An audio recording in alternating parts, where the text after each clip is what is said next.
हमारे समाज में कुछ लोग जो ज़्यादा बुद्धि वाले हैं, जो ज़्यादा ही बुद्धिजीवी हैं, वो कहते हैं कहीं भी वेद में, पुराण में, उपनिषद में कहीं भी हिंदू शब्द का वर्णन नहीं है, तो फिर ये कहाँ से आ गया हिंदू। वे कुछ अजीब मेंटल ही हैं। बिल्कुल सही बात है, हमारे कहीं भी हिंदू शब्द का, या कहीं है तो बहुत ही रेयर है, शब्द का वर्णन नहीं है। लेकिन इससे क्या फ़र्क पड़ता है, क्योंकि पहले अन्य धर्म कोई था ही नहीं, तो सिर्फ धर्म को धर्म नाम से पुकारा जाता था। जहाँ भी धर्म की हमें शब्द की जरूरत पड़ती है तो धर्म शब्द का ही यूज़ होता था। अब इससे एक और पुख्ता सबूत मिलता है कि शुद्ध सनातन धर्म सबसे प्राचीन है, तब कोई अन्य धर्म था ही नहीं, इसलिए धर्म के नाम की कोई आवश्यकता ही नहीं थी।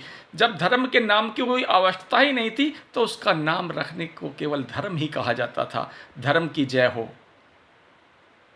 अधर्म का नाश हो।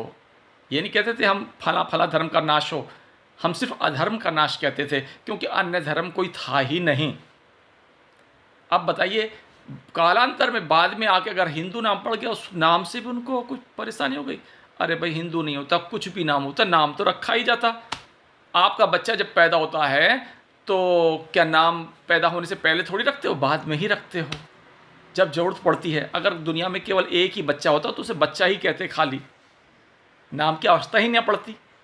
नाम की आवश्यकता इसलिए पड़ती क्योंकि इतने सारे बच्चे हैं, इतने सारे। अब जब धर्म है तो नाम की आवश्यकता है, नहीं तो धर्म को केवल धर्म ही कहा जाता था। ये सबूत